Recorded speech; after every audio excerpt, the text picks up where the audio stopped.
அருட்பெருஞ்சோதி அருட்பெருஞ்சோதி தனிப்பெரும் கருணை அருட்பெருஞ்சோதி. எல்லா உயிர்களும் இன்புற்று வாழ்க, வள்ளல் மலரடி வாழ்க வாழ்க, கொல்லாவிரதம் குவளை எல்லாம் ஓங்குக, நல்லோர் நினைத்த நலம்பெறுக, நன்றி நினைத்த எல்லோரும் வாழ்க இசைந்து. உலக மக்களே, அறிவார்ந்த அன்பர்களே, ஆண்மைநேய ஒருமைப்பாடுடைய அன்பர்களே, அருட்பெருஞ்சோதி ஆண்டவருடைய திருவிளையாடல்களை பார்த்து கொண்டிருக்கிறோம். அருட்பெருஞ்சோதி ஆண்டவருடைய திருவிளையாடல் எப்படியெல்லாம் நடந்தது என்பதை நமது பிள்ளை பெருமானவர்கள் அருளிய திருவற்பாவிலிருந்தே பார்த்து கொண்டிருக்கிறோம். அருட்பெருஞ்சோதி ஆண்டவர் இந்த திருவிளையாடல் செய்வதற்கு காரணம் என்ன என்ற நிலையையும் பார்த்து கொண்டிருக்கிறோம்.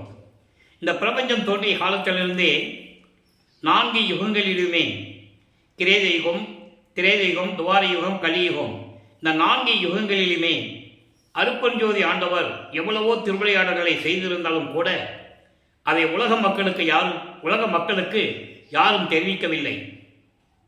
அப்போ ஒவ்வொரு யுகத்திலையும் தோன்றிய ஒவ்வொரு யுகத்திற்கும் ஆயுள் காலம் உண்டு.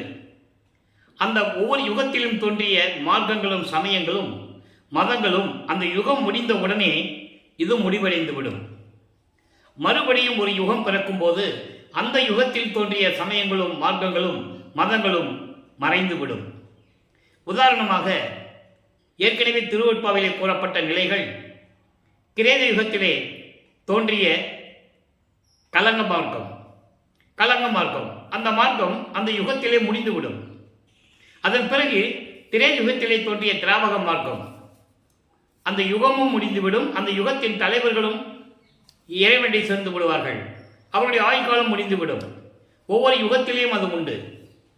கிரேத யுகத்திலே நடந்த திருமாலுடைய 6 அவதாரங்கள், மச்ச, கூர்ம, வராக, வாமன, நரசிம்ம, பரசுராமன், அந்த யுகத்தில் தோன்றிய அவதாரங்கள், அவர்களெல்லாம் அவதாரங்கள் என்று கூறுகிறார் பிள்ளை பெருமானவர்கள். அருட்பெருஞ்சோதி ஆண்டவரால் உருவாக்கப்பட்டவர்கள். அதனுடைய பாடலுடைய விளக்கங்களை நாம் முழுமையாக பார்த்து விட்டோம். இப்படி ஒவ்வொரு யுகத்திலும் தோன்றிய சமயங்களும் மதங்களும் மார்க்கங்களும் முடிவடைந்த பிறகு இப்போ சதுர யுகம் தோன்றி இருக்கிறது. கலியுகம் 1900 ஆண்டுகளிலே முடிந்துவிட்டது. கலியுகத்திற்கு மொத்தமே 5000 வருடங்கள் தான் என்பதை நமது வல்லற்பமானவர்கள் தெளிவாக நமக்கு அண்டியிருக்கிறார்கள். அப்போ இந்த நிலைகளெல்லாம் மாறிய பிறகு சதுர யுகத்திலே, இந்த ஒளி யுகத்திலே, சுத்த சன்மார்க்க காலத்திலே வாழ்ந்து கொண்டிருக்கின்ற மக்களுக்கு ஒரு ஆன்மீக மார்க்கம் வேண்டும். அந்த ஆன்மீக மார்க்கம் சமரசமாக இருக்க வேண்டும். எல்லோரும் இந்த மார்க்கத்தை ஏற்றுக்கொண்டு ஒற்றுமையோடு வாழ வேண்டும், இன்புற்று வாழ வேண்டும், முரண்பாடுகள் இல்லாமல், சண்டை சச்சரவுகள் இல்லாமல் நிம்மதியாக மகிழ்வோடு வாழ வேண்டும் என்பதற்காகவே அருட்பெருஞ்சோதி ஆண்டவர் சுத்த சன்மார்க்கத்தை உருவாக்கி அதை தன் மகன் கையில் கொடுத்து செயலாற்ற வேண்டும் என்பதற்காகவே தன் அருளால் பெற்றெடுத்த ஓர் ஆண்மகனை செல்வப்பிள்ளை என்று வளர்த்து கொண்டிருக்கிறார்.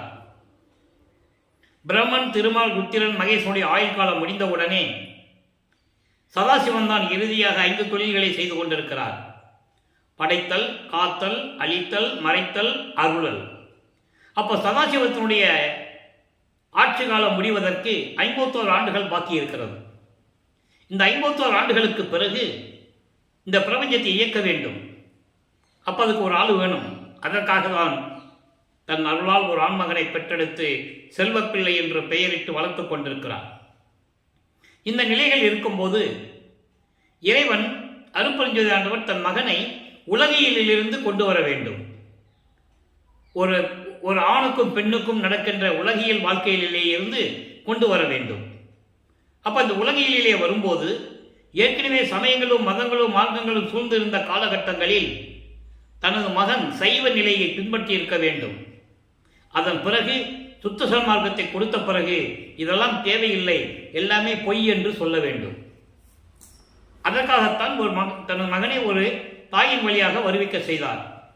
அப்படி நமது பிள்ளை பெருமானவர்கள் வருவிக்க உற்ற இடம் சிதம்பரம் அருகிலே மருதூர் என்ற கிராமத்திலே வசித்துக் கொண்டிருந்த சைவகுலத்தில் இருந்த சைவ நெறியில் பின்பற்றி கொண்டிருந்த ராமையா பிள்ளை சின்னைமையர்களுடைய மகன் அவருடைய இல்லற வாழ்க்கையில் 5வது மகனாக வருவிக்க உற்றார். நல்லா கவனிச்சுக்கணும். நீங்க அவர் பிறக்கவில்லை, பிறக்கிறவனுக்கு இறப்பு உண்டு. இவர் இறைவனுடைய மகன், இறைவனாகவே வருவிக்க உற்றார். அதற்கான ஆதாரமான பாடல்களை எல்லாம் நாம் ஏற்கனவே விளக்கமாக கூறிவிட்டோம். ஏன் அருட்பெருஞ்சோதி அகவலிலே உண்டு, ஆன்ற சன்மார்க்கம் அணிபெற என்னைத்தான் ஈன்று அமுதளித்த இனிய நற்றாயை என்று கூறுவார். எதுக்காக இந்த பூலோகத்திற்கு வருவிக்க உற்றேன் என்ற நிலையை உலக மக்களுக்கு தெரியப்படுத்த வேண்டும். அகத்தை கருத்து புறத்தை வெளுத்திருந்த உலக அனைவரையும் சகத்தை திருத்தி சன்மார்க்கத்தை அடைவித்திட, அண்டர்லைன், சுத்த சன்மார்க்கத்தை இந்த உலக மக்கள் எல்லாம் ஏற்றுக்கொண்டு அடைவித்திட அவரின் இகத்தை பரத்தை பெற்று, இகத்தை என்பது இந்த பூலோகத்தில் எல்லா இன்பங்களையும் பெற்றுக்கொண்டு செல்வங்களையும் பெற்றுக்கொண்டு மகிழ்ந்திடுவதற்கென்றே என்னை உகத்தே இறைவன் வருவிக்க உற்றேன். நல்லா கவனிக்கணும். நீங்க வல்லப்பமான் அவர்கள் வருவிக்க உற்று 203 ஆண்டுகள் ஆயும் கூட அவரை பிறந்தார் என்றும், ஒரு மனிதனாகவே இருந்தார் என்றும், துறவியாக இருந்தார் என்றும் இப்படியே தான் சித்தரித்தார்கள். அதனால்தான் மக்களுக்கு தெரியவில்லை வல்லப்பமானுடைய அருளாற்றலை. நீங்கள் நல்லா புரிஞ்சுக்கணும். அப்போ இந்த நிலையில் இருக்கும்போது தனது மகனை ஒரு தாயின் கருவறையிலே இருக்க வைக்கிறார். சின்னையம்மையனுடைய கருவிலே தங்கிக் கொண்டிருக்கிறார். அப்போ அந்த கருவறையிலே இறைவனுடைய திருவிளையாடல் எப்படி நடந்தது என்பதை நாம் ஏற்கனவே தெளிவாக பார்த்து விட்டோம். இருந்தாலும் சுருக்கத்தை சொல்ல வேண்டிய கடமை இருக்கிறது. ஏனென்றால் இன்று 333வது எபிசோடு போடுறோம், பதிவு. அப்போ அந்த பதிவுடைய சுருக்கத்தை சொல்லிட்டு தான் அடுத்த நிலைக்கு நம்ம போகணும். அப்போ இந்த நிலையில் இருக்கும்போது கருவறையை இருட்டாக இருக்கின்ற தனது மகன் தந்தையிடம் முறையீடு செய்யும்போது அருட்பெருஞ்சாண்டவர் தன் மகனுக்கு ஒளி காட்டுகிறார், வெளிச்சத்தை காட்டுறார். தந்தையிடம் எனக்கு பசியாக இருக்கிறதை தந்தை என்று சொல்லும்போது மகனுக்கு அருளமுத ஊட்டுகிறார் கருவறையிலே. நல்லா கவனிச்சுட்டே வரணும். நீங்க நான் ஏற்கனவே கூறியது போல கதையாகவோ கற்பனையாகவோ சொல்லுவதற்கு இங்கு இடமே இல்லை. திருவட்பாவில் இருக்கின்ற உண்மைகளை எனது தந்தை வல்லப்பமானுடைய தயவாலும் கருணையாலும் பெற்ற விளக்கங்களை உங்களுக்கு இந்த வள்ளலார் ஊழியன் விளக்கிக் கொண்டிருக்கிறேன். அப்ப அந்த நிலையில் இருக்கும்போது, அப்பா உடம்பு புழுக்கமா இருக்கிறதே, காத்தே வரவில்லை என்று சொல்லும்போது தன் மகனுக்கு அமுத காற்று தென்றல் காற்று வீசியதையும் ஏற்கனவே விளக்கமாக பார்த்து விட்டோம். நமது பிள்ளைப்பெருமான் அவர்கள் ஒரு தாயின் வயிற்றிலே 10 மாதம் இருந்து நமது குழந்தை இறைவன் இந்த மண்ணை தொடுகிறார்.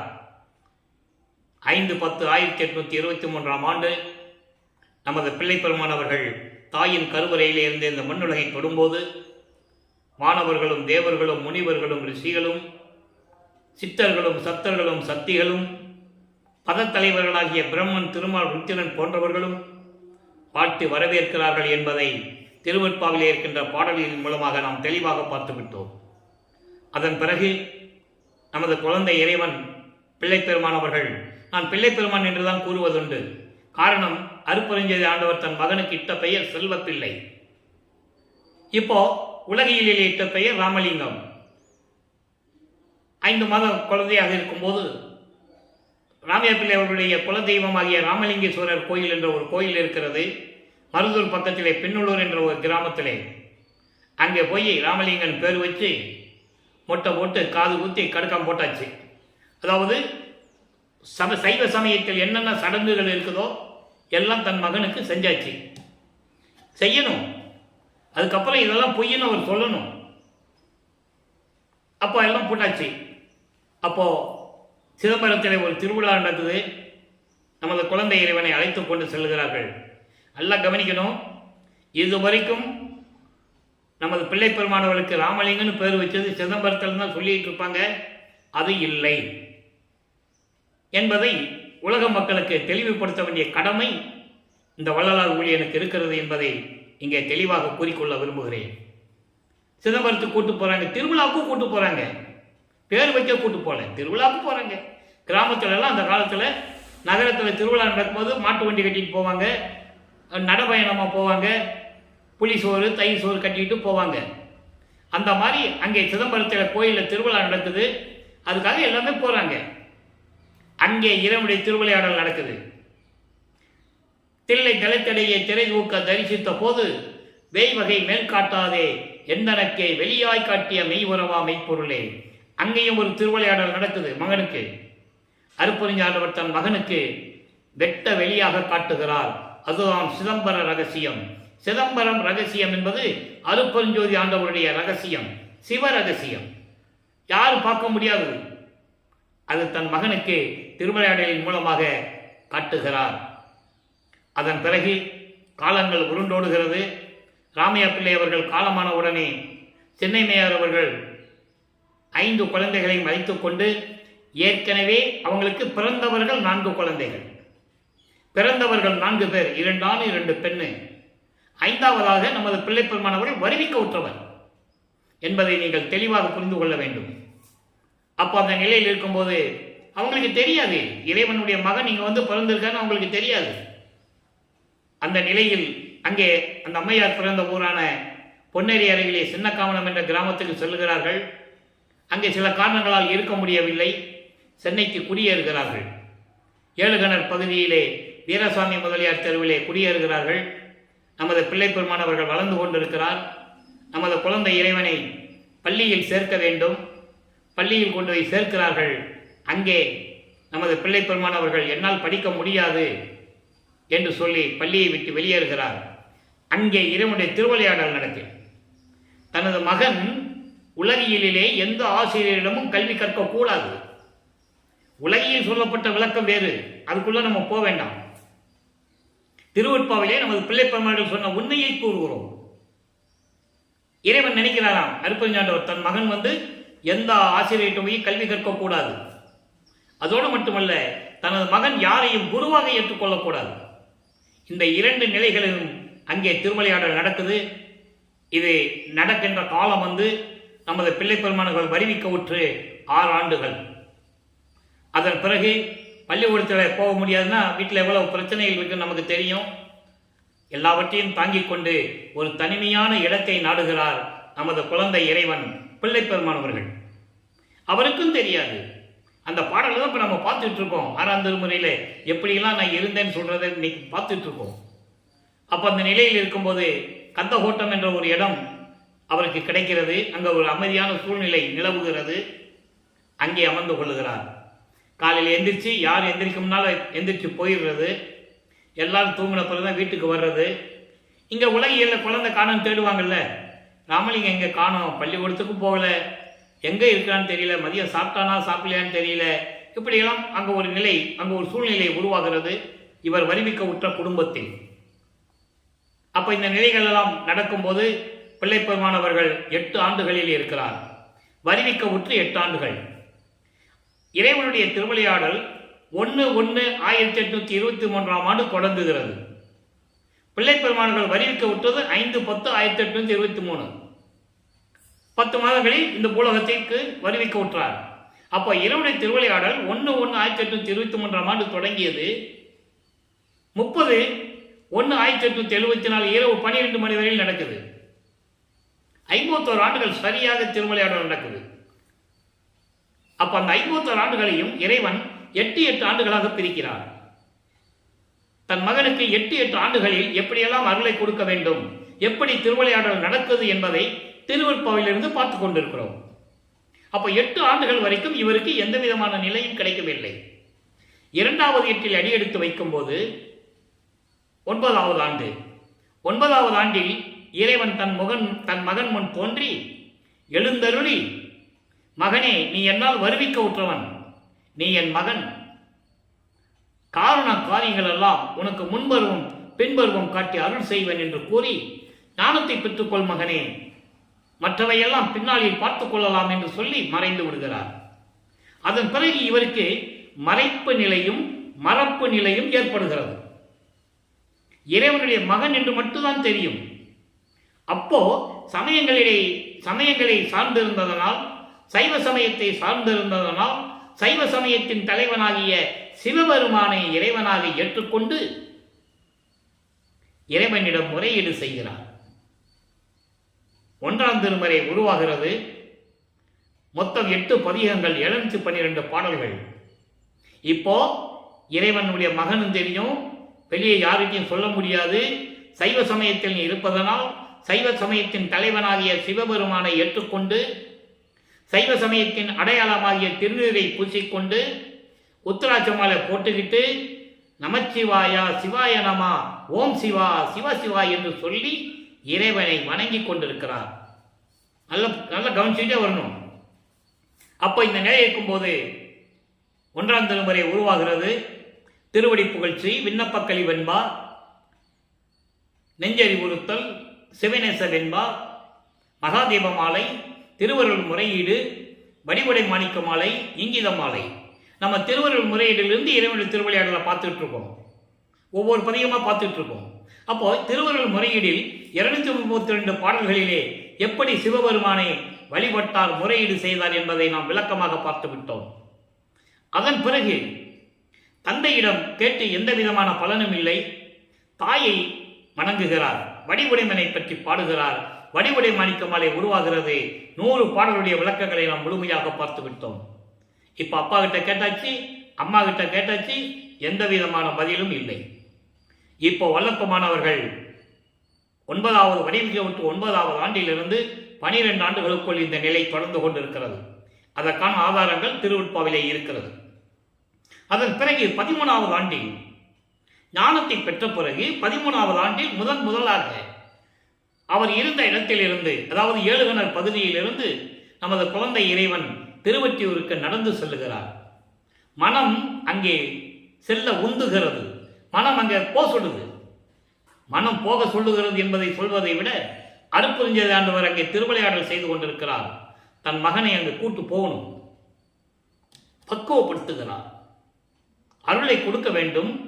அதே நேரத்தில் சமயங்களையும் மதங்களையும் மார்க்கங்களையும் சார்ந்திருந்து கொண்டு அதை தெரிந்து கொள்ள வேண்டும். சரிய கிரிய யோகம் என்ற 12 நிலைகளையும் தெரிந்து கொள்ள வேண்டும். அவற்றை கடக்க வேண்டும். இந்த நிலை இருந்து கொண்டு திருவிளையாடல் செய்து கொண்டிருக்கும் போது நமது பிள்ளை பெருமானவர்கள் கால் வலிக்க திருவொற்றியூர் நடந்து செல்லுகிறார். அங்கே சிவநேச வெண்பா உருவாகிறது. மொத்தம் 101 பாடல்கள். இன்றைக்கு 16வது பாடலை பார்க்க போகிறோம். இதுவரை 15 பாடலுடைய விளக்கங்களை பார்த்து விட்டோம். இப்போ இந்த பாடலிலே என்ன சொல்கிறார் என்பதை பார்ப்போம். ஆமோ அளவோ, ஆமோ அளவோ அறியேன், சிறியே நான் தாமோதரனும் சதுமுகனும் தாமே அடியாதரிக்கும் அரசே, நின் ஏவல் அடியாருக்கு உற்று ஏவல் அடியேன். இது பாடல். பாடலுடைய விளக்கம் பாருங்க.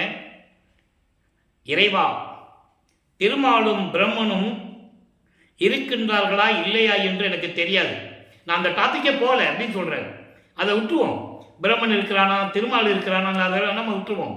காரணம், பிள்ளை பெருமானவர்கள் பிரம்மனால் படைக்கப்பட்டவர் அல்ல, திருமாலால் காக்கப்பட்டவர் அல்ல, அருட்பெருஞ்சோதி ஆண்டவருடைய மகனாகவே வருவிக்க உற்றவர். அதான் இங்க சொல்றாரு, திருமால் இருக்கிறானா பிரம்மன் இருக்கிறாங்களா எனக்கு தெரியாது, உன் மகனுக்கு தெரியாது. அதான் சிறியன்னு சொல்றாரு. சிறியன்னா மகன். அப்படி அதெல்லாம் எனக்கு தெரியாது. ஆனால் அவர்களே உனது திருவடிகளை வணங்குகின்ற நிலையில் இருக்கிறார்கள். அவர்கள் உன்னை வணங்குகிறார்கள். அதை பாடல்களிலே கூறுவார். அற்புதமாக இருக்கும். மறையவன் செயல் உலக ஆக்கின்ற அதிகார வாழ்வை ஈந்தருளும் பதம். மறையவன் பிரம்மன் திருவடி புகழ்ச்சியில் சொல்வார். அதை அறந்தருமனையும் சொல்றாரு. சிருட்டி தலைவரை, சிருட்டி அண்டங்களை அருள் திரள் வகுத்த அருட்பெருஞ்சோதி. இது அருட்பெருஞ்சோதி அகவல்ல வரும். வித்தியாசம் பார்க்கணும். அங்கே இருக்கும்போது சமயங்களிலும் மதங்களிலும் மார்க்கங்களில் இருப்பது திருவடி புகழ்ச்சி. சுத்த சம்பாகத்தை பெற்ற பிறகு 6ஆம் திருமுறை. அதனால இவ்வளவு வேறுபாடுகள் இருக்கிறது பாடல்கள்ல. அப்படிப்பட்ட பிரம்மனை திருமாலிகள் எனக்கு தெரியாது.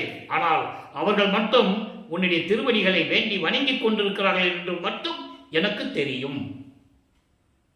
அது எனக்கு தெரியும். அப்படிப்பட்ட நிலையில் இருக்கின்ற இறைவனே, நான் உனது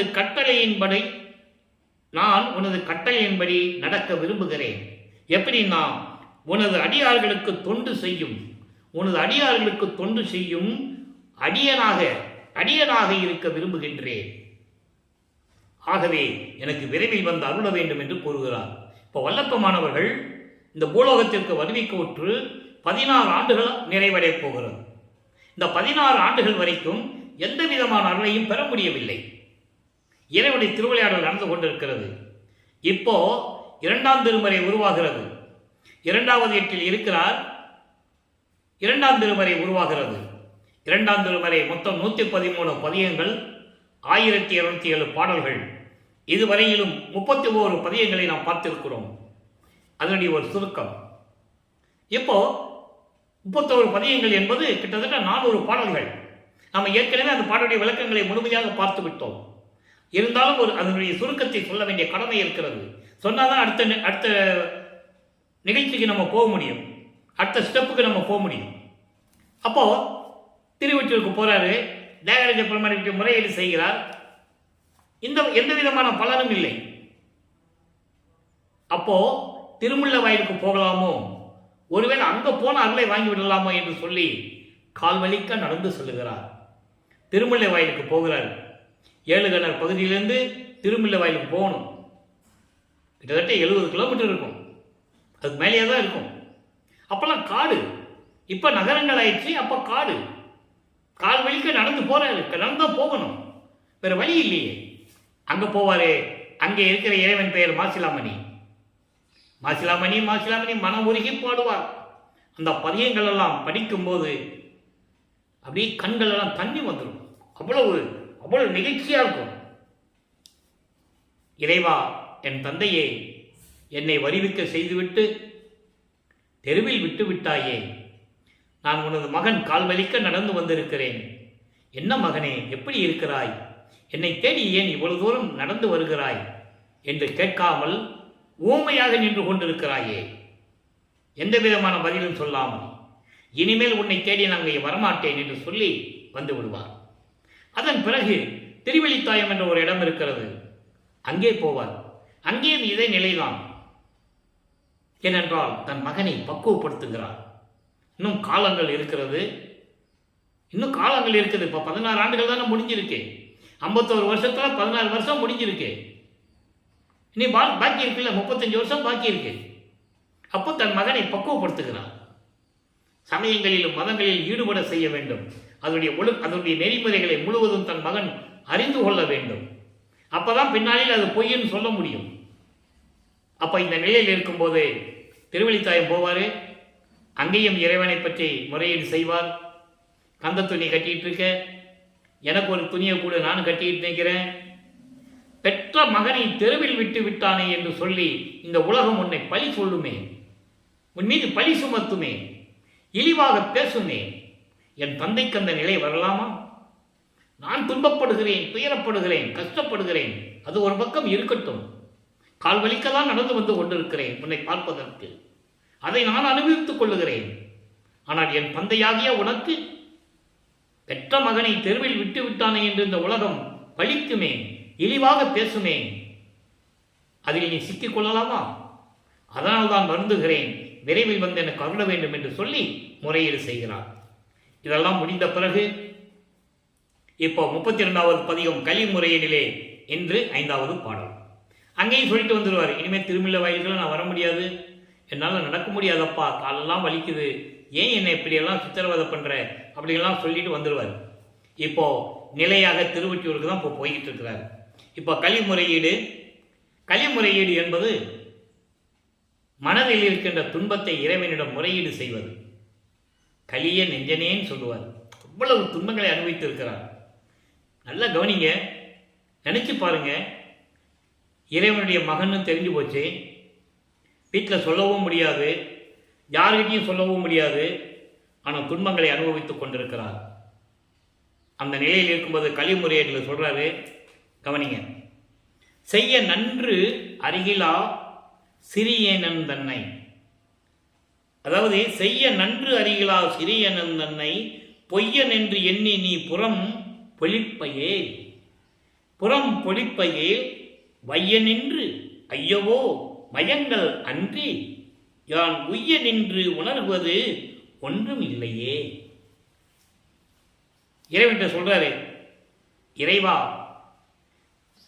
நான் செய்கிறது நன்மையா, நல்ல செயலா, நன்மை செய்யக்கூடிய செயலா, நன்மைகள் தரக்கூடிய செயல்களா என்று எனக்கு தெரியவில்லை. உன் மகனுக்கு நான் செய்தது நன்மையா இருக்குமா என்று இந்த மகனுக்கு தெரியவில்லை.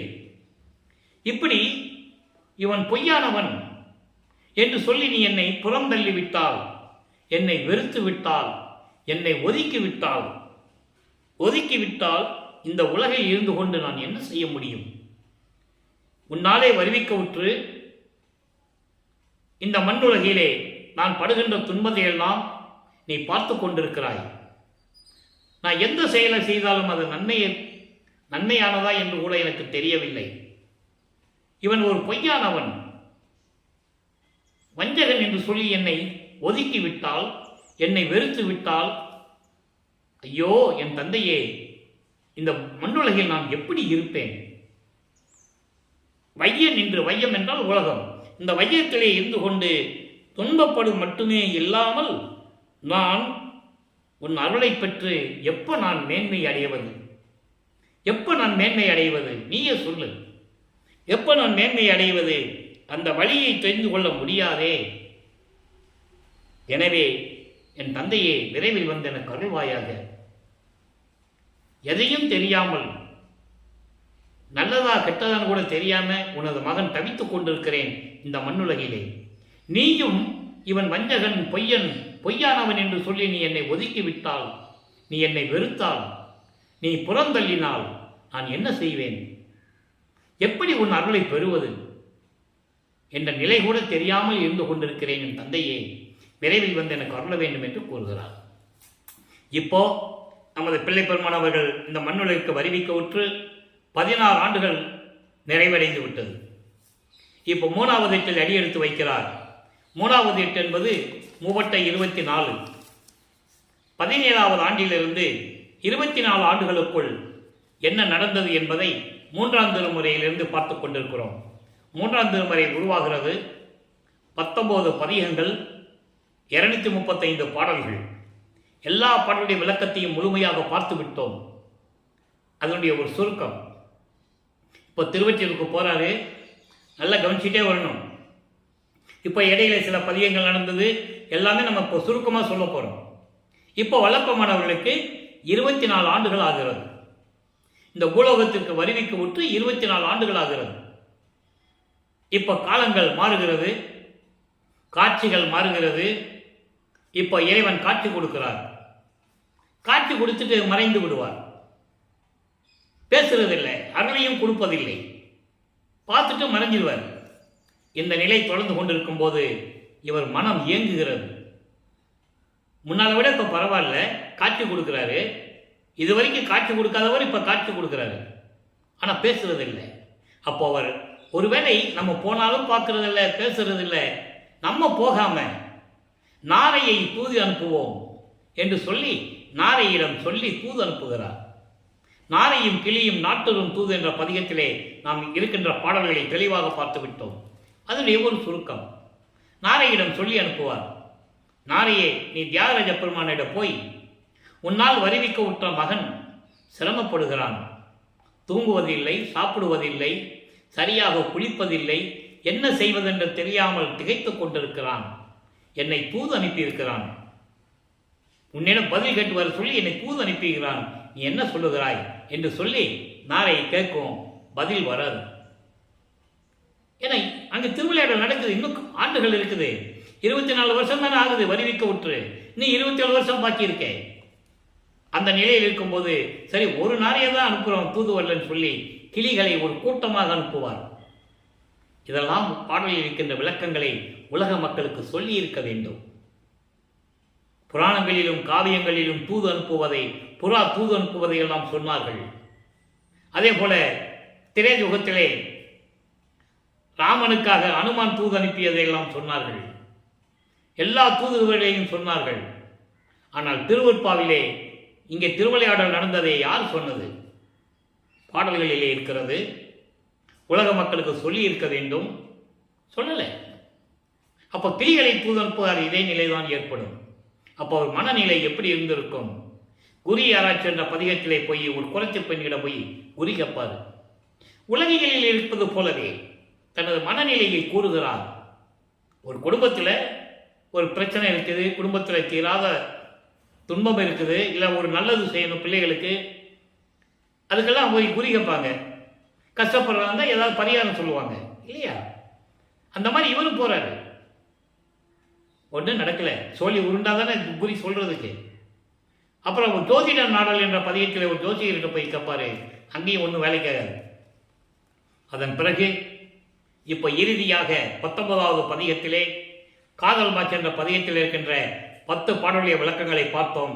அந்த பாடலுடைய சுருக்கம், இப்போ இறைவன் மறையிறதில்லை, நேராக இவர் பார்த்து வருவார். இவர் மெய்மறந்து அப்படியே கண்ணை மூடிட்டு இருப்பார். பக்கத்தில் வந்து செல்லமாக தலையை போதி விடுறது, கன்னத்தை கிள்றது, உடம்பை தடவி விடுறது, இப்படியே தான் நடக்கும். பேசுறது இல்லை. இவர் கண்ணை என்ன இப்படியே பந்தியிருக்கன்னு சொல்லி கண்ணை திறந்து பார்க்கும்போது திரும்பி பார்க்காமல் சிவபெருமான் தெருவழியாக ஓடுகிறார். இவரும் பின்னாலேயே ஓடுறாரு, ஓட்டத்தை பிடிக்க முடியல. திரும்பி பார்க்காமல் ஓடுகிறார். நான் ஓடினாலும் ஓடினாலும் அவர் ஓட்டத்தை பிடிக்க ஒண்ணாதே. தெளிவா சொல்றேன். அப்ப அங்க இருக்கிறவங்க பார்க்குறாங்க, என்ன ராமலிங்கம் திருவழியா ஓடிட்டு இருக்கேன்னு கேட்பாங்கல்ல. ஏன்னா காலங்காலமா அங்க இருக்கிறாரு, எல்லாருக்கும் அறிமுகமாயிட்டாரு. ராமலிங்கம்னா ஒரு சிவபக்தன் இங்க வந்து பாடிட்டு இருக்கிறாரு அப்படின்னா எல்லாருக்கும் தெரிஞ்சு போச்சு இல்ல. அப்ப கேட்பாங்க, நிறுத்தி கேட்பாங்க, சொல்லுவார், இந்த மாதிரி சிவபெருமான் என்னை பார்த்து ஓடினாரு, நான் போனேன், ஓட்டத்தை பிடிக்க முடியலன்னு சொல்லுவார். அன்பர்களே, இதெல்லாம் பாடல்களில் இருக்கின்ற விளக்கங்கள், கதை அல்ல, கற்பனை அல்ல. அப்போ அவங்க சொல்லுவாங்க, கலியுகத்தில் இதெல்லாம் நடக்கிற காரியமா? அப்போ கலியுகம் நடந்துட்டு இருக்கு. 1847ஆம் ஆண்டு சரியாக அந்த வருஷத்துல இந்த நிகழ்வுகள் நடக்குது. அப்போ வல்லப்ப அவர்களுக்கு வருவிக்க உற்று 24 ஆண்டுகள் ஆகிறது. வல்லப்பமானுக்கு வயது இல்லை, அதனால்தான் வயதை சொல்லக்கூடாது. 10 வயசுல பிரிந்தாரு, 12 வயசுல பிரிந்தாரு, 16 வயசுல பிரிந்தாருலாம் சொல்லக்கூடாது. அவர் அதற்கெல்லாம் அப்பாற்பட்டவர். அவருக்கு அந்த நிலை இப்போ தெரியாது. நல்லா புரிஞ்சுக்கணும். இப்போ சுத்த சன்மார்க்கம் இருக்கிறது அவருக்கு தெரியாது. அருப்பஞ்சாண்டவர் தான் இறைவன் தெரியாது. சைவ சமயத்தில் இருந்து கொண்டிருக்கிறார். சைவ சமயத்தின் தலைவனாகிய சிவபெருமானை வழிபட்டுக் கொண்டிருக்கிறார். இதுதான் கான்செப்ட். அப்ப அங்க கேட்பாங்க, கலியுகத்தில் நடக்கிற காரியமா போப்பா அப்படின்லாம் சொல்லுவாங்க. அதற்கும் பதில் சொல்லுவார். அதுக்கும் 10 பாடல்கள் உண்டு. நீங்களாம் அப்படியெல்லாம் சொல்லக்கூடாது. நான் இறைவன் மீது காதல் கொண்டுள்ளேன், என்றாவது ஒரு நாள் இறைவனுடைய அருளை நான் பெற்று விடுவேன் என்று சொல்லி அந்த பாடல்களிலே கூறியிருப்பார். இதோடு வல்லப்பமானவர்களுக்கு 24 ஆண்டுகள் முடிந்து விட்டது. இப்ப 4வது வீட்டில் அடியெடுத்து வைக்கிறார். 4×32 25வது ஆண்டிலிருந்து 32 ஆண்டுகளுக்குள் என்ன நடந்தது என்பதை 4ஆம் திருமுறையில் இருக்கின்ற பாடலின் மூலமாக விளக்கமாக பார்த்து விட்டோம். அதனுடைய ஒரு சுருக்கம்: அன்பு மாலை, அருப்பிரகாச மாலை, பிரசாத மாலை, ஆனந்த மாலை, பக்தி மாலை, சௌந்தரிய மாலை, அபராத மன்னிப்பு மாலை, அதிசய மாலை, எல்லா பாடலுடைய விளக்கங்களை தெளிவாக பார்த்து விட்டோம். இப்போ அதனுடைய விளக்கம், அந்த ஆண்டுகளிலே, அந்த 8 வருஷத்துல என்ன நடந்தது, அதுவே முக்கியமானது. நமது பிள்ளைப்பெருமாளுடைய திருமண நிகழ்ச்சி 27வது ஆண்டில், சரியாக கூற வேண்டும் என்றால் 1850வது ஆண்டு. வல்லப்பமானுக்கு 27 ஆண்டுகள் ஆகிறது இந்த பூலோகத்துக்கு வந்து. அப்போ தனக்கோடி அம்மையாரை மனம் முடிக்க வேண்டும் என்று சொல்லுகிறார்கள். அந்த அம்மையார் வந்து இவர் வருவிக்க உற்ற குடும்பத்தில் பெண்ணாக பிறக்கிறார்கள். உறவும் பெண்ணாக, உறவு முறை பெண்ணாக, உலகியலுக்காக அக்கா பெண்ணாக. அப்ப அந்த பெண்ணுக்கு இவர் தாய்மாமனாகிறார் உலகியலுக்காக. நல்லா புரிஞ்சுக்கணும் நீங்க. அப்போ அந்த நிலையில் இருக்கும்போது கல்யாணம் பண்ணணும்னு சொல்றாங்க, முடியாதுன்னு சொல்றாரு. கிராமத்தில் சொல்லுவாங்க, கால் கட்டு போட்டால் சரியா போகும்னு. அந்த நிலை அவருக்கு ஏற்படுகிறது. ஏன் முடியாதுன்னு சொன்னாருன்னா, அருப்பஞ்சாண்டோடைய தன்னுடைய அப்பாவுடைய அனுமதி வேணும். அவர் தானே சொல்லி அனுப்புறாரு. இப்போ சுத்த சன்மார்க்கம் இருக்கிறது தெரியும். அருப்பஞ்சோதி ஆண்டவர் தான் தன்னுடைய தந்தை இறைவன் என்று தெரியும். அவர் சொல்லி தான் அனுப்புறாரு. ஏற்கனவே ஸ்கெட்ச் போட்டது எல்லாமே வெல் பிளான்டு. அப்பப்போ நடக்கிறது இல்லை. எல்லாமே அது ஸ்கெட்சு போட்டு தான் இங்கே வராங்க. அப்போ அவர் தந்தை திருவொற்றியூரில் ஒரு சாமியார் இருக்கிறாரு, இவர் போய் டெய்லி அங்கே தான் பார்ப்பாரு, அவர் சொன்னால் இவர் கேட்பாரு, இந்த சூழ்நிலையை கூட்டு போகிறாங்க. இவருக்கு மட்டும்தான் தெரியும் அது அருட்பெருஞ்சாண்டவர்னு, மற்றவங்களுக்கு சாமியார் அவ்வளோதான். அது சொல்கிறார், மகனை கல்யாணம் பண்ணிக்கன்னு சொல்லும்போது மகிழ்ச்சியோடு அதை ஏற்றுக்கொள்ளுகிறார்.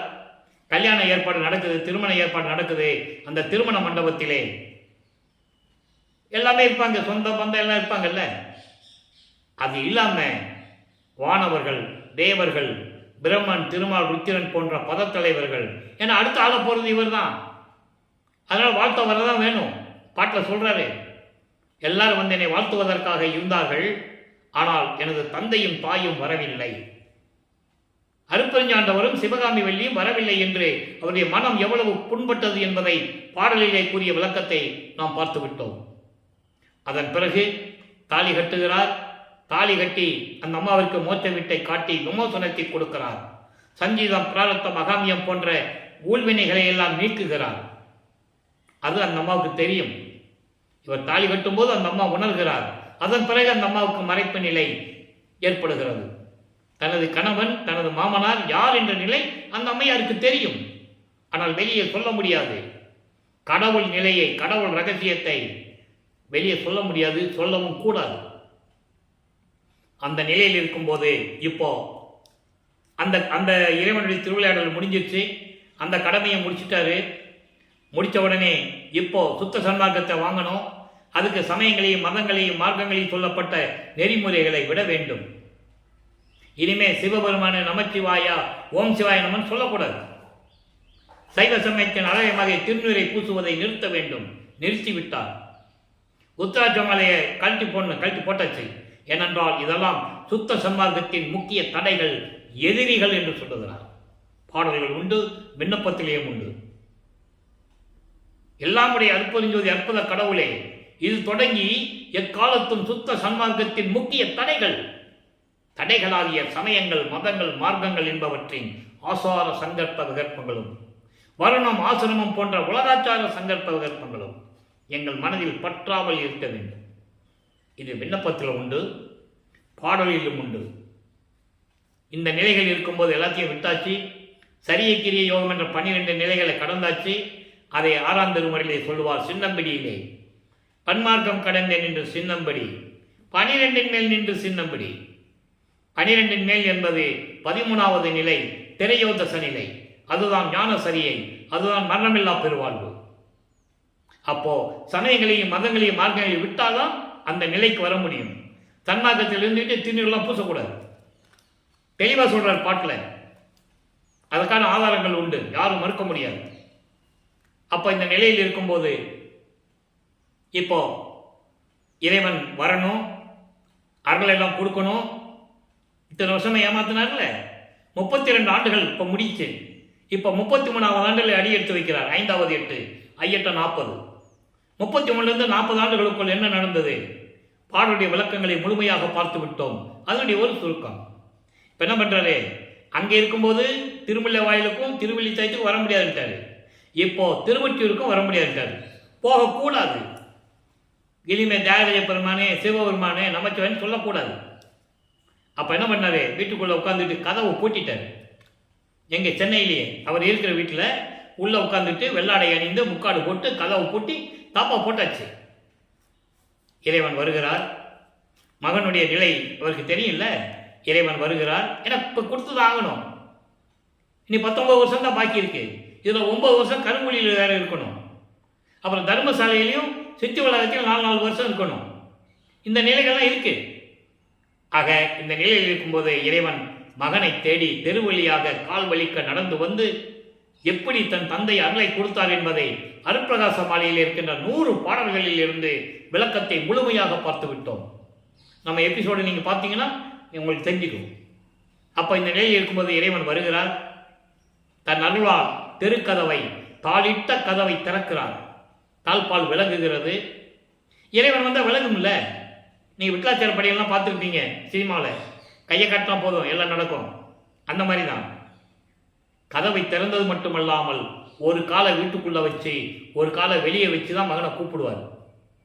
அதுக்கான விளக்கத்தையும் நம்ம சொல்லியிருக்கோம். ஏன்னா வீட்டுக்குள்ளே போயிட்டோம்னா அவர் பூட்டிக்குவார். மகன் வீட்டை பூட்டியாச்சுன்னா அப்பா வெளியே வர முடியாது. அப்போ நீ 19 வருஷம் திருவிளையாடல் பண்ண முடியாது. இது நடக்குது. அப்போ கூப்பிட்டு வச்சு எல்லாருலேயும் கொடுத்துட்டாரு. ஏம சித்தி எப்படி வாங்கினாரு, தத்துவங்களை எப்படி கடக்கிறது வாங்கினாரு, தத்துவ சித்தியை வாங்கினாரு, தத்துவ வெற்றியை வாங்கினாரு, காமம் குரோத லோமம் என்ற பிண்ட துரிசைகளை எப்படி ஜெயிக்கணும்னு வாங்கினாரு, எல்லாம் வாங்கிட்டாரு. இப்போ 33வது ஆண்டில் சுத்த சன்மார்க்கத்தை வாங்குவதற்காகவும் தந்தையிடம் சாகா கல்வியை கற்றுக்கொள்வதற்காகவும் அண்டங்களை கடந்து, தத்துவங்களை கடந்து, சரிய கிரிய யோகம் என்ற 12 நிலைகளை கடந்து, வெளிகளை கடந்து சுத்த சிவஞான வழிக்கு பறந்து சென்று கொண்டிருக்கிறார் சத்தியஞான சபையை நோக்கி. அங்க ஒரு சத்தியஞான சபை இருக்கு. அதே சத்தியஞான சபையை தான் இறைவன் இங்கே உலக மக்களுக்காக வடலூரிலே அருளியது என்பதை இங்கே நான் பதிவு செய்ய கடமைப்பட்டிருக்கிறேன். இப்போ நம்ம பேசுகிற சத்தியஞான சபையெல்லாம் அங்கே இருக்கிறது. இதை பற்றி இன்னும் நம்ம பேசலை. காரணம், இன்னும் வல்லப்பமானவர்கள் தர்மசாலையில் இருக்கின்ற நிலையில் தான் நம்ம சொல்லிகிட்டு இருக்கோம். இங்கேருந்து கிளம்பும்போது அங்கே போன பிறகு தான் 1870 அங்கே போகிறாரு மேட்டுக்குப்பத்துக்கு. அதுக்கு பிறகு நம்ம அதை சொல்லுவோம். இப்போ இந்த நிலையில் இருக்கும்போது அங்கே போகிறாரு, அண்டங்களை கடந்து போயிட்டே இருக்கிறாரு. பரவெளி, பரம்பரவெளி, பராபரவெளி, பெருவெளி, பெரு சுகவெளி, வெளிகளை கடந்து போயிட்டு இருக்கிறார். எல்லாம் பார்க்குறாங்க. தேவர்கள் அந்தந்த உலகத்தில் இருக்கிறவங்களாம் பார்க்குறாங்க. எல்லாரும் அங்கே போகிறாங்க. அங்கே திருவிழா நடக்குது இல்லை, இவருக்கு மணிமணி சூட்டணும், இளவரசர் பட்டம் கொடுக்கணும், காப்பு கையில் அணியணும், எல்லா நிலையில் இருக்கு. அப்படி போய் கொண்டிருக்கிறார். முதல்ல போறார். 13வது ஆண்டில் எப்படி முதலாக திருவொற்றியூருக்கு போனாரோ அதே போன்று 33வது ஆண்டில் முதலாக சுத்த சன்மார்க்கத்தை வாங்குவதற்காகவும் சாகா கல்வியை கற்றுக்கொள்வதற்காகவும் சென்று கொண்டிருக்கிறார். அங்க போறாங்க. சத்தியஞான சபை வந்துருச்சு. அங்க பார்த்தா தேவர்கள்லாம் நிற்கிறாங்க, பிரம்மன் திருமாலாம் நிற்கிறாங்க. எல்லாருமே தேவ கூட்டத்தை சேர்ந்த 18 கூட்டத்தை சேர்ந்த நவநிலை தலைவர்கள், சித்தர்கள், முனிவர்கள், சத்தர்கள், சக்திகள் எல்லாருமே சத்தியஞான சபைக்கு கீழே தான் நிற்கணும். முதல் படியிலோட கால் எடுத்து வைக்க முடியாது. தகுதி இல்லாதவர்கள் பாடலிலே உண்டு. அனுபவமாலையில் அத்தனை விளக்கங்களையும் பார்த்துவிட்டு அப்போ அந்த நிலையில் இருக்கும்போது அங்கே இருக்கிற தேவர்கள் சொல்றாங்க, நீங்க போங்க சாமி. அப்பதான் இவர் ஏன் நிற்கிறீங்கன்னு கேட்கிறாரு. நீங்க போங்க சாமின்னு சொல்லி சையை காட்டுகிறார்கள். பாடல் உண்டு. அப்போ சையை காட்டுறாங்க. இவர் போறாரு. மகனை வரவேற்கிறார் அருட்பெருஞ்சோதி ஆண்டவர். மகனை, இந்த வேஷத்தை கலைத்து விட்டு, இந்த ஆடைகளை எல்லாம் கலைத்து விட்டு முக்காடு போட்டு தானே போறாரு. புனித நீராடி புத்தாடை அணிந்து அணிகலன்களை அணிந்து மங்கள கோலத்துடன் வருவாயாக. 2.5 நாளிகை தான் பாக்கி இருக்கிறது. அதாவது 1 மணி நேரம் தான் பாக்கி இருக்கிறது. உனக்கு மணிமுடி சூட்ட வேண்டும், பொற்காப்பு அணிய வேண்டும், சுத்த சன்மார்க்கத்தை தாரை பார்த்து கொடுக்க வேண்டும், விரைவில் வருவாயாக என்று சொல்ல தந்தையின் கட்டளையை ஏற்று அதேபடி வந்து அமர்கிறார். இறைவன் தன் மகனுக்கு மணிமுடி சூட்டுகிறார். கையிலே பொற்காப்பு அணிகிறார். பொற்காப்பு அணிகிறார். பொற்காப்பு என்பது ஒரு அடையாளம், இளவரசர் என்ற ஒரு அடையாளம். உலகில் நீங்க பார்த்துருக்கலாம், கேள்விப்பட்டிருக்கலாம். நாட்டாமைங்க, ஜமீன்தாருங்க, மன்னர்கள் எல்லாம் தன் மகனுக்கு முடி சூட்டும் போது அதை கையில் போட்டு விடுவாங்க.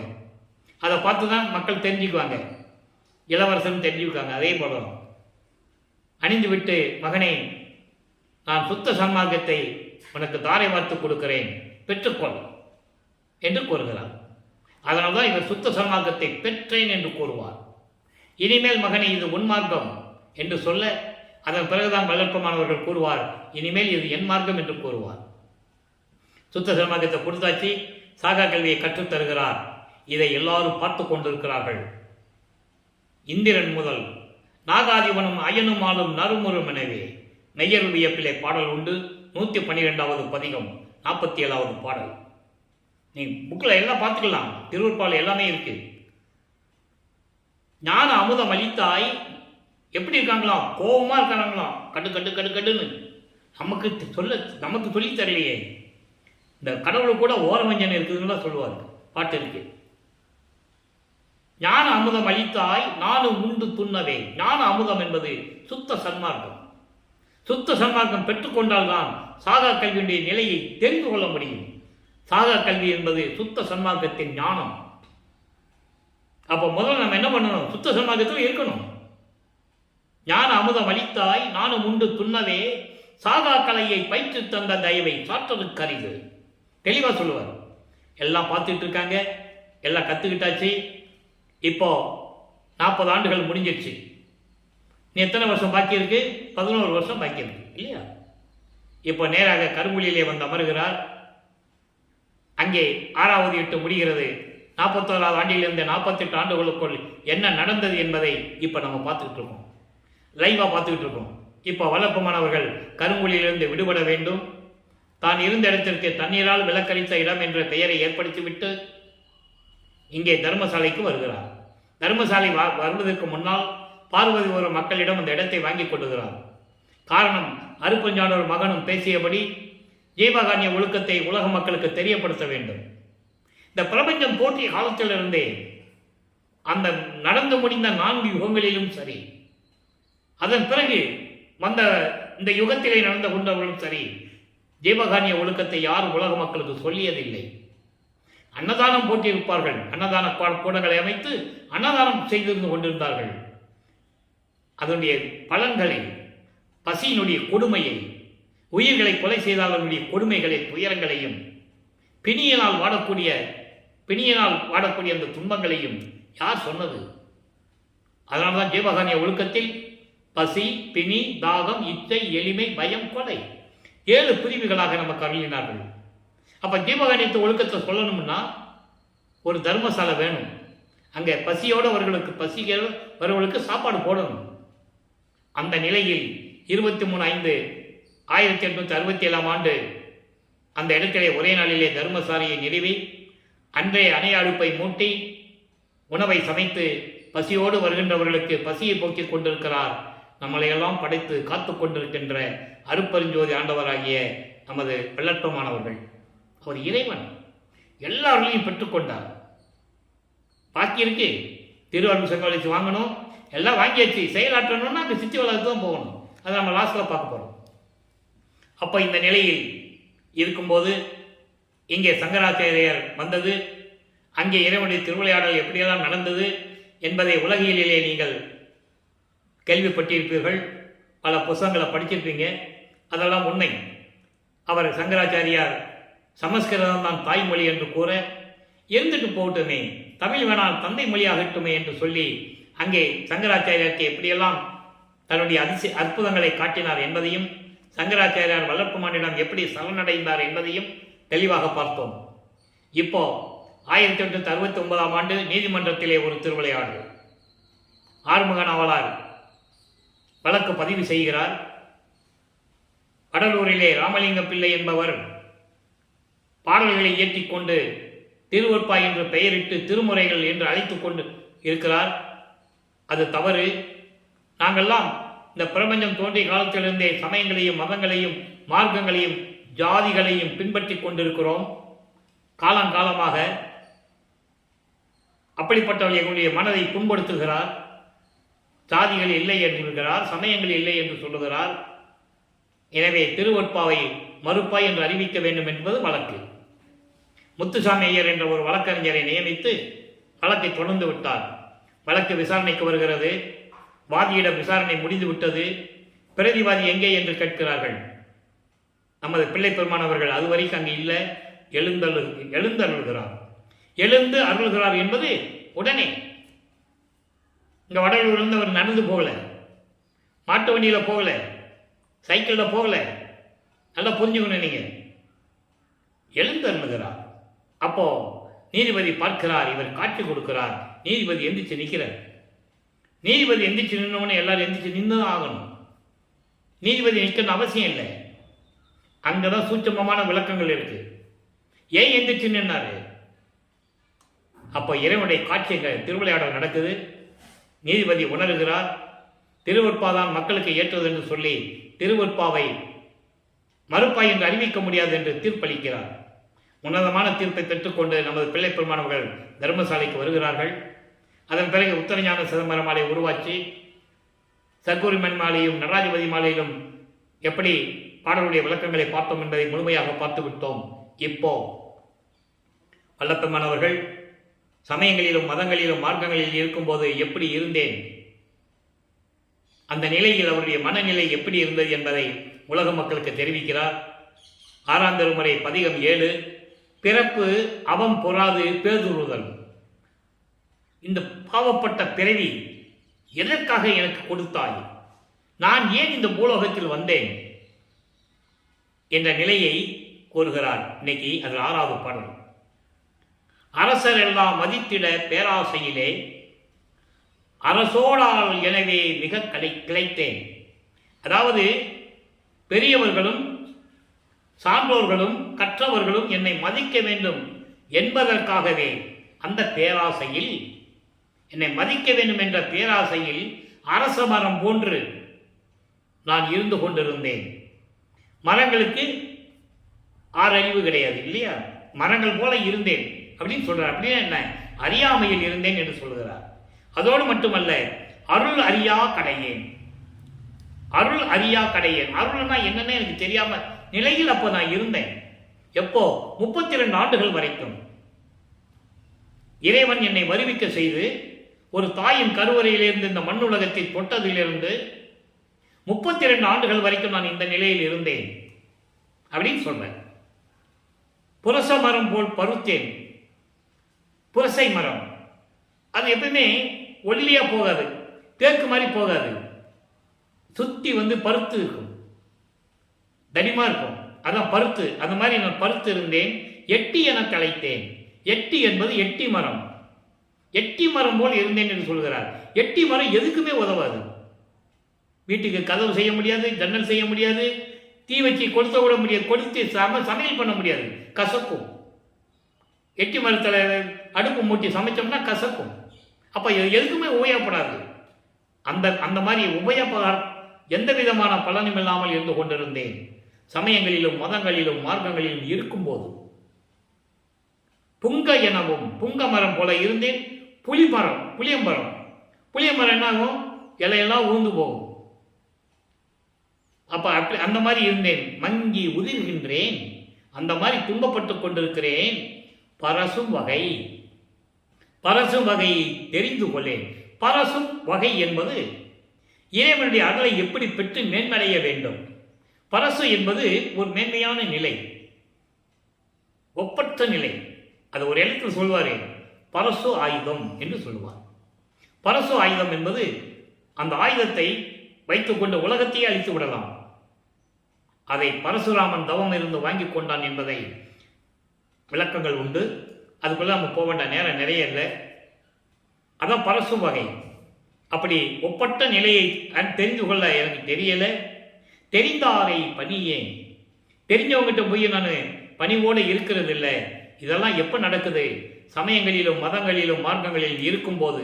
பசையறியா கருங்கள், பசையறியா கருங்கள், பசையறியா கருங்கள் என்பது ஈரமில்லாத கல். அப்படியேதான் என் மனம் இருந்தது. விரசு நிலத்து ஏன் பிறந்தேன். இந்த பெரிய நிலமான மாநிலமான இந்த பெரிய மாநிலம் என்பது இந்த பூலோகம். இந்த பூலோகத்தில் நான் ஏன் பிறந்தேன், உன்னுடைய கருத்தை நான் அறியேன். உன் உள்ளத்தில் என்ன நினைச்சிட்டு இருக்கேன்னு தெரியல. வியக்கும் மணி மன்றோங்கு விளக்கும் பரம்பொருளே. வியக்கும் மணி என்பது நவநிலை மணிகள். அதுபோல சத்தியஞான சபையிலே விளங்கி கொண்டிருக்கின்ற பரம்பொருளே அருப்பெருஞ்சோதி என்று சொல்கிறார். வியக்கும் மணி என்பது 9 மணிகள், நவநிலைகள். பரம்பரமணி, பராபரமணி, ஒவ்வொன்றுக்கு விளக்கம் இருக்கு. அதை நான் விளக்கம் தனியாக ஒரு பதிவு போடலான்னு இருக்கேன். இப்போ சொன்னால் நமக்கு நேரம் பத்தலை. வயக்கும் மணின்னா என்னன்னு சொல்லணும். பரம்பரமணி, பராபரமணி, அருள்பரல் மணி, ககனமரமணி, சரவொளி மணி, கலைநிலை மணி, வித்தக மணி, சிறதிசைய மணி, வளர் ஒளி மணி. இது நம்ம அகவல் பாடலில் கூட வரும். அப்படி இப்படி 9 நிலைகள் இருக்கின்ற இறைவன் என்று சொல்றாரு. அதன் பிறகு பிள்ளை பெரு விண்ணப்பத்தில் சொல்றாரு. பதிகம் 20, இது பதிகம் 7. பதிகம் 20 பிள்ளை பெரு விண்ணப்பத்தில் 8வது பாடலில் சொல்றாரு. நல்லா கவனிங்க, அற்புதமான பாடல். இவ்வண்ணம் சிறியருக்கு உலகியல் அறிவு இங்கு எய்த நாளது தொடங்கி. அங்கே மெய்யர் வியப்புல சொல்லுவாரு, 12 ஆண்டு தொடங்கி இற்றைய பகல் வரை சொல்லுவார். அதை இங்க சொல்றாரு. இவ்வண்ணம் சிறியனுக்கு உலகியல் அறிவு இங்க எய்த நாளது தொடங்கி.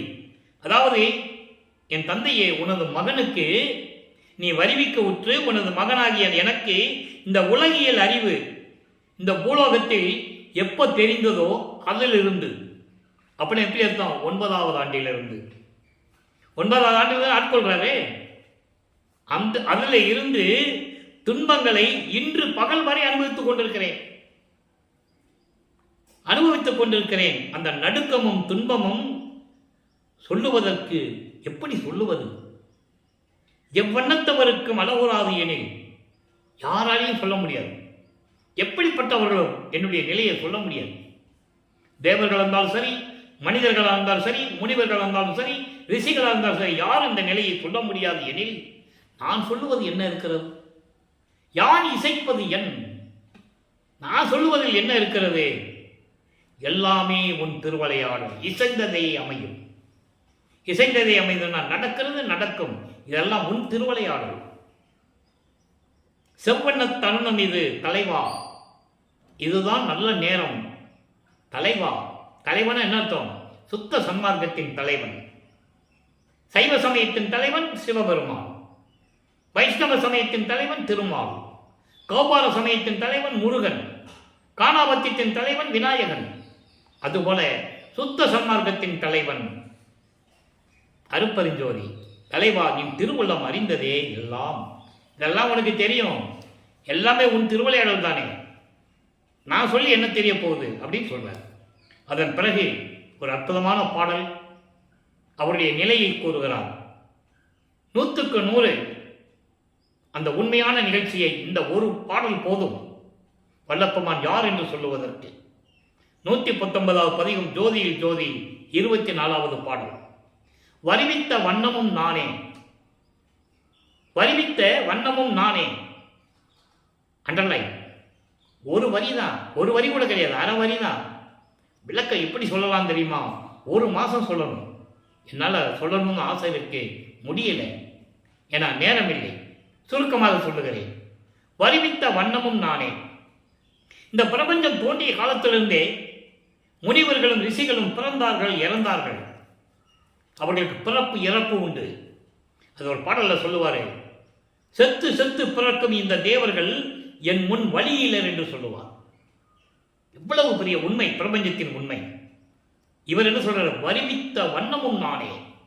நான் வருவிக்க உற்றவன். எதற்காக வருவிக்க உற்றேன்? இந்த பிரபஞ்சத்தை இயக்குவதற்காக. அது அடுத்த வரியிலே சொல்லுவாரு, தானே மாநிலத்தை செய்யும் வண்ணமும் தானே தெரிவித்து. இந்த மாநிலத்தை செய்யும் வண்ணம், இந்த மாநிலம் என்பது இந்த பூலோகம். இந்த பிரபஞ்சத்தை இயக்க வேண்டும். இந்த பூலோகத்தில் இருந்து கொண்டு இந்த பிரபஞ்சத்தை நான் இயக்க வேண்டும். இதை தானே தெரிவித்து என் தந்தை அருப்பெருஞ்சோதி ஆண்டவரை எனக்கு சொல்லிக் கொடுத்தார். உலக மக்களே நன்றாக கவனியுங்கள். பாரி, எவ்வளவு பெரிய உண்மை சொல்றாரு. இதை மக்களுக்கு சொல்லி இருந்தா இந்த 203 ஆண்டுகளாகிது வல்லற்பமானவர் வருவிக்க உற்று. ஆரம்பத்திலிருந்து சொல்லிட்டு இருந்தாங்கன்னா இதுக்குள்ள மக்களுக்கு தெரிஞ்சிருக்கும். இந்த பிரபஞ்சத்தை இயக்கிறது யார்? இப்ப நான் சொல்லுவேன், என்னை படைத்தது யார்? வல்லற்பமானவர்கள். 5 தொழிலையும் செய்து கொண்டிருப்பது யார்? வல்லற்பமானவர்கள். பிரம்மன், திருமால், ருத்திரன் பதவி காலம் முடிந்து பதவியை இழந்து இருக்கிறார்கள். பாடல் உண்டு. அப்போ அந்த நிலையில் இருக்கும்போது நான் வருவிக்க விட்டது, நான் இந்த பிரபஞ்சத்தை இயக்குவது எல்லாமே என் தந்தை அருப்பெருஞ்சோதி ஆண்டவரை எனக்கு விளக்கி தெரிவித்து அருளி. எவ்வளவு அற்புதமா சொல்றாரு. தெரிவித்து அருளி உற்று பாரி. இதெல்லாம் நல்லா நீங்க கவனிக்கணும்னு சொல்றாரு. உலக மக்களுக்கு சொல்றாரு. இதுக்காக தான் நான் வருவிக்க விட்டேன் என்று சொல்லுகிறார். சொல்லிட்டு திருச்சிற்றம்பலத்தே திருநட ஜோதி. திருச்சிற்றம்பலம் என்பது சுத்த சிவஞானில் வெளியே இருக்கின்ற சத்தியஞான சபை.